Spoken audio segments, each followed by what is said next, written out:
E boa tarde, pessoal. Professor Carlos aqui falando. E seguinte, turma, hoje eu irei apresentar para vocês uma aula sobre as grandes navegações, esse período bastante importante, né, na história da Europa.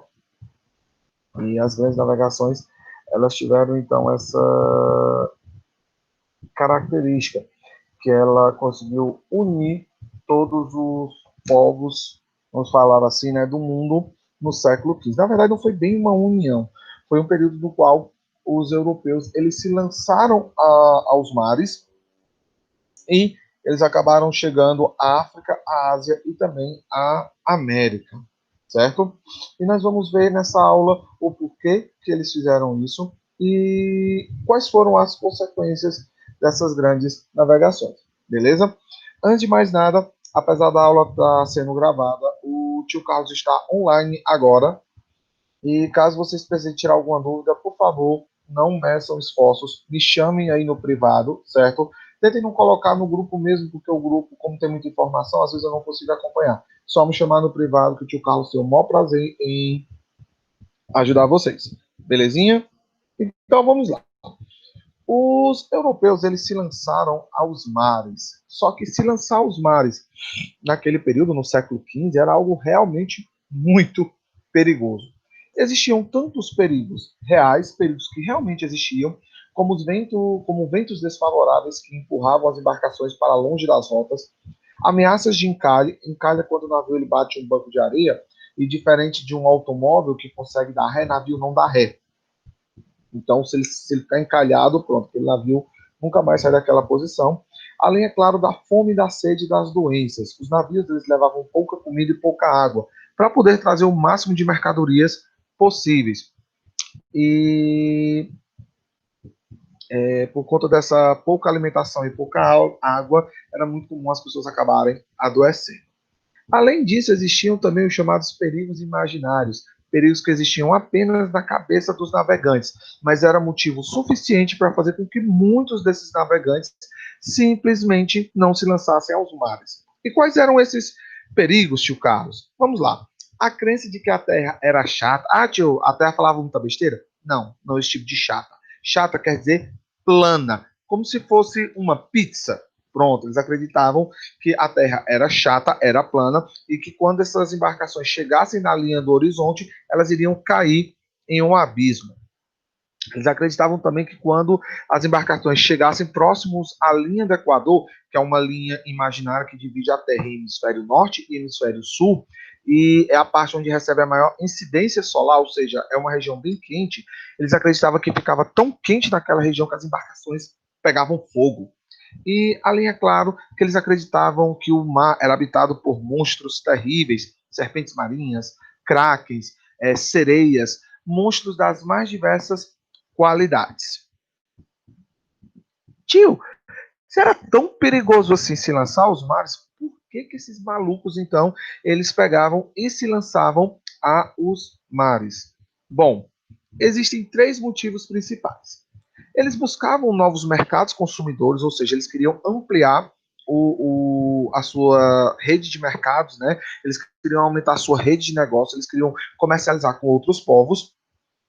Eles também queriam propagar, difundir a fé cristã. Os europeus, eles eram cristãos, né, nesse período até o século XV, boa parte dos europeus eram cristãos, principalmente países como Portugal e Espanha, e eles queriam expandir essa fé cristã.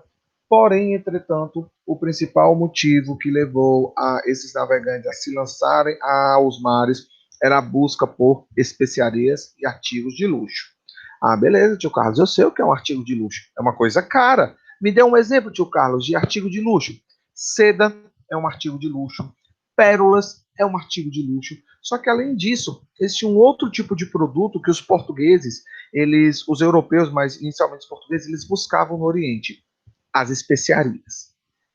Especiarias eram temperos: cravo, canela, noz moscada, açafrão, gengibre, pimenta. Esses temperos eles servem, obviamente, para mudar o gosto dos alimentos, deixar os alimentos mais saborosos, Alguns deles serviam para fazer perfumes e remédios, e eles também tinham a função de conservar os alimentos. No século XV, não existiam geladeiras, não existiam conservantes artificiais. Então, qualquer coisa que mudasse o gosto do alimento e o conservasse por mais tempo tinha um valor elevadíssimo. Os europeus, então, eles queriam uma rota para poder pegar essas especiarias diretamente na fonte, diretamente no Oriente. Antes, essas mercadorias chegavam por meio dos mercadores árabes, que obviamente cobravam por levar esses produtos do Oriente até a Europa. Então, os portugueses queriam chegar diretamente na fonte, chegar diretamente no Oriente, comprar esses produtos e revendê-los por preços altíssimos. Como o tio Carlos já falou, Portugal foi o primeiro país a se lançar às grandes navegações. E ele fez isso não porque ele era o mais rapidinho ou porque ele tinha as embarcações mais rápidas. Nananina, não. Na verdade, pioneirismo quer dizer o primeiro, o Portugal foi o primeiro país a se lançar às grandes navegações devido a 4 fatores principais.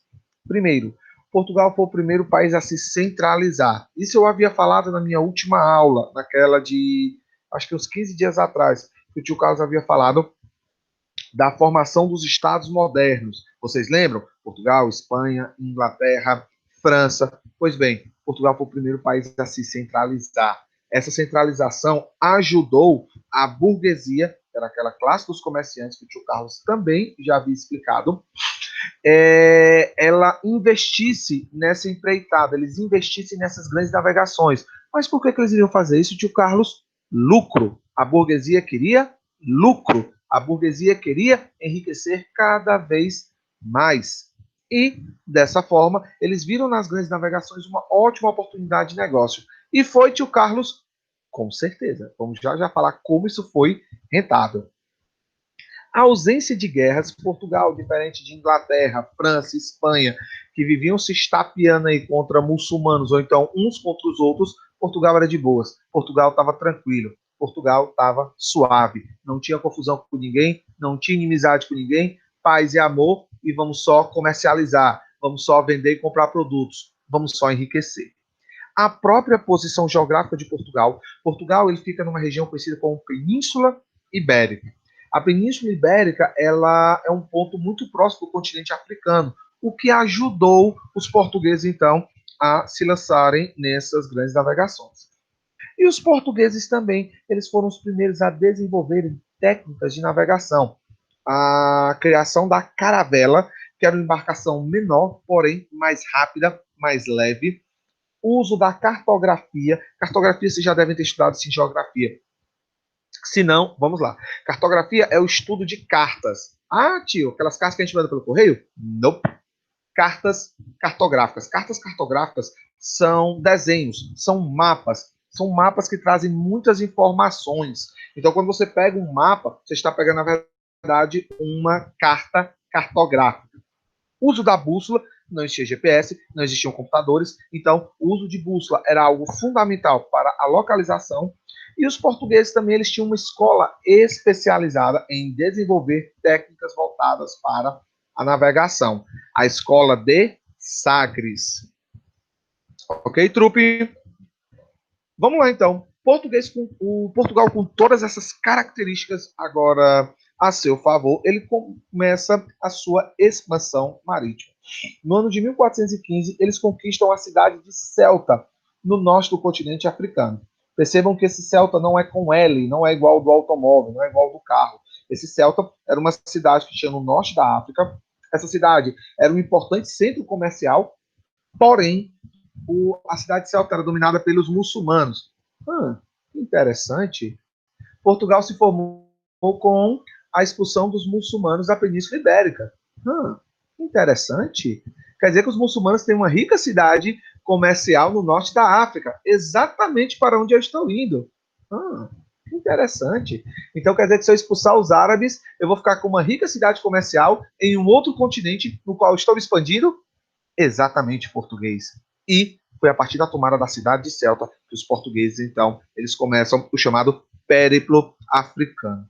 Tio Carlos, que palavra horrorenda é essa? Périplo significa você fazer o contorno. Então, como eles conheciam pouquíssimo dos oceanos, eles tentavam navegar o mais próximo possível da costa africana. Eles queriam contornar a África para chegar até a Ásia. E nada melhor do que fazer isso. Como os portugueses eles foram os primeiros a se lançar essas grandes navegações, eles também foram os primeiros a entrar em contato com outros povos, como por exemplo os africanos. Quando as caravelas portuguesas chegavam em determinados pontos na costa africana, eles construíam feitorias. E o que são feitorias, tio Carlos? Feitorias eram armazéns onde os portugueses vendiam produtos que eles estavam levando nas suas embarcações e também compravam produtos que vinham da África.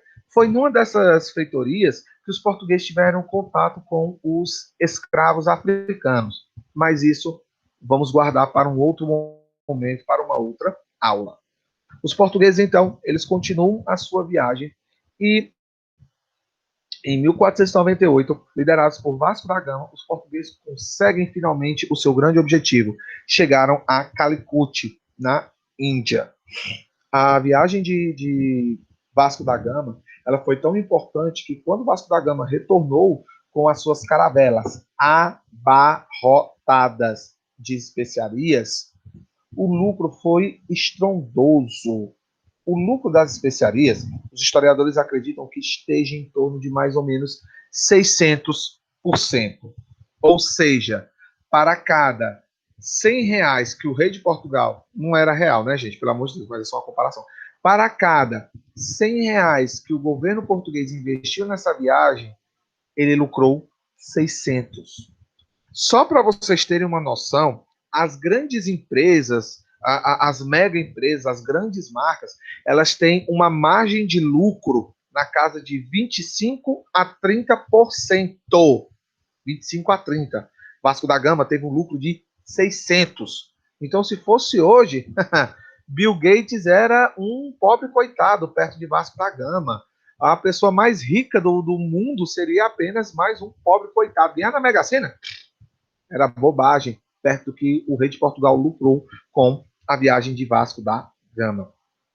Essa viagem foi tão importante que 2 anos depois o rei de Portugal influenciou um outro navegante, dessa vez o Pedro Álvares Cabral, a tentar descobrir novas terras, a tentar descobrir terras para que o Império Português crescesse. E no ano de 1500, Pedro Álvares Cabral, ele chega à América, ele chega ao Brasil. Beleza? Os espanhóis também se lançaram nas grandes navegações. Muito tempo depois, já no finalzinho do século XV, em 1492, com um navegante italiano, Cristóvão Colombo. Opa, parou. O senhor está dizendo que Cristóvão Colombo era italiano? Sim. E que as navegações espanholas começaram em 1492? Aham. E que foi Cristóvão Colombo que estava navegando pelos espanhóis? Claro. Mas isso não faz sentido. Claro que faz. Os espanhóis não tinham essa tradição marítima. Os italianos tinham. Só que não existia Itália na época. A Itália, na verdade, era formada por diversos pequenos reinos, principados, cidades prósperas e ricas, que a partir do século XV, elas não eram mais tão prósperas e ricas, já que os portugueses estavam pegando as mercadorias diretamente na Índia e estavam enriquecendo. Então, navegando a serviço dos espanhóis, o navegante italiano Cristóvão Colombo, ele tenta um caminho, uma alternativa para as Índias. Ele acreditava que a Terra era esférica. Lembre-se que no começo da aula o tio Carlos falou que as pessoas achavam que a Terra era chata. Então, poucas pessoas, existia um grupo de pessoas que realmente acreditavam que a Terra ela era esférica. E Cristóvão Colombo, ele queria dar uma volta no globo terrestre para poder chegar às Índias. Colombo só não contava com duas coisas. Primeiro, que a Terra era muito maior do que o que ele realmente pensava, eles imaginavam que o planeta Terra era bem menor. E na América, na verdade, eu vou contar aqui um segredo que não é segredo para ninguém. Os europeus eles já sabiam da existência da América. O problema é que eles achavam que a América era muito menor do que o que ela realmente é. Beleza?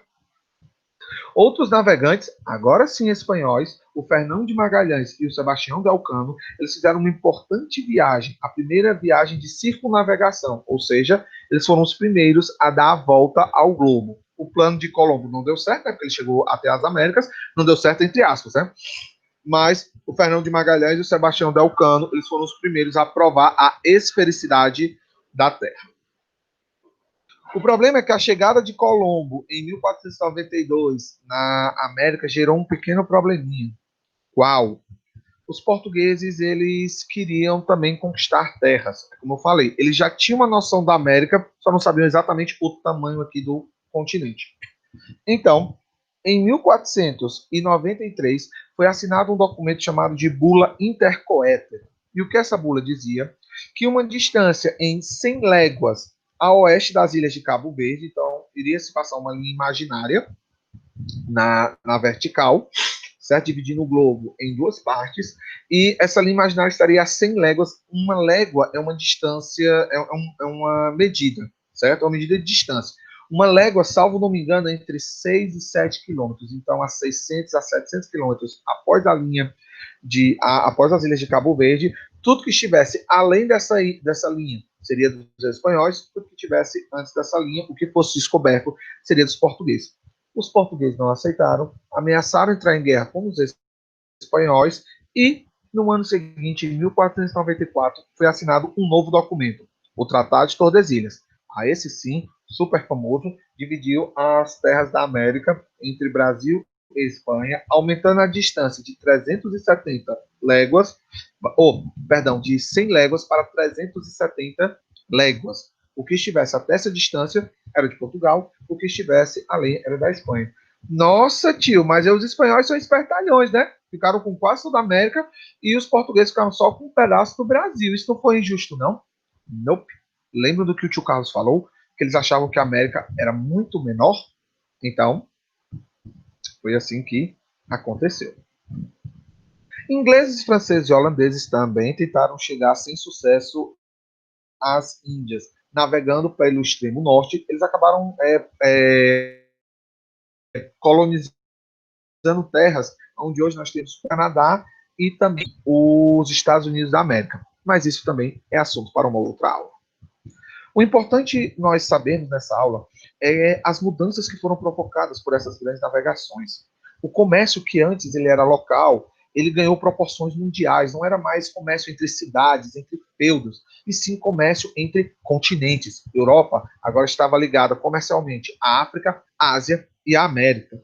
O Oceano Atlântico passou a ser muito mais importante que o Mar Mediterrâneo. Vocês lembram que no começo da aula eu falei que os comerciantes árabes, eles levavam essas especiarias para a Europa? Pois bem, eles compravam na Índia, atravessavam todo o continente asiático e ao chegar no Mar Mediterrâneo, eles revendiam para os mercadores das cidades italianas. Esses mercadores compravam essas especiarias, levavam para a Europa e revendiam por preços altíssimos. Quando os portugueses chegaram nas Índias, eles não precisavam mais de italianos, nem de árabes, nem de islâmicos, nem de muçulmanos, nem de ninguém. Eles mesmos estavam pegando as mercadorias, estavam levando, estavam tendo lucros altíssimos. O Oceano Atlântico passou então a ser a principal rota de comércio, porque não apenas com o Oriente, com as Índias, mas com a África e com a América. Isso fez com que surgissem verdadeiros impérios coloniais, verdadeiras impérios de países europeus que dominaram vastas áreas em todo o globo.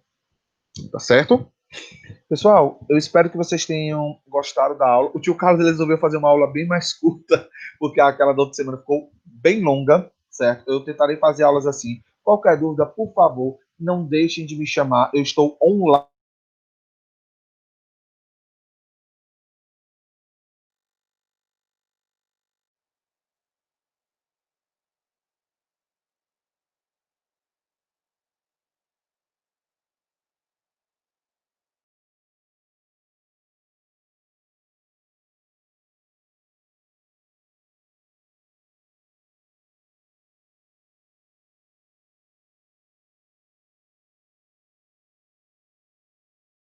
e até mais.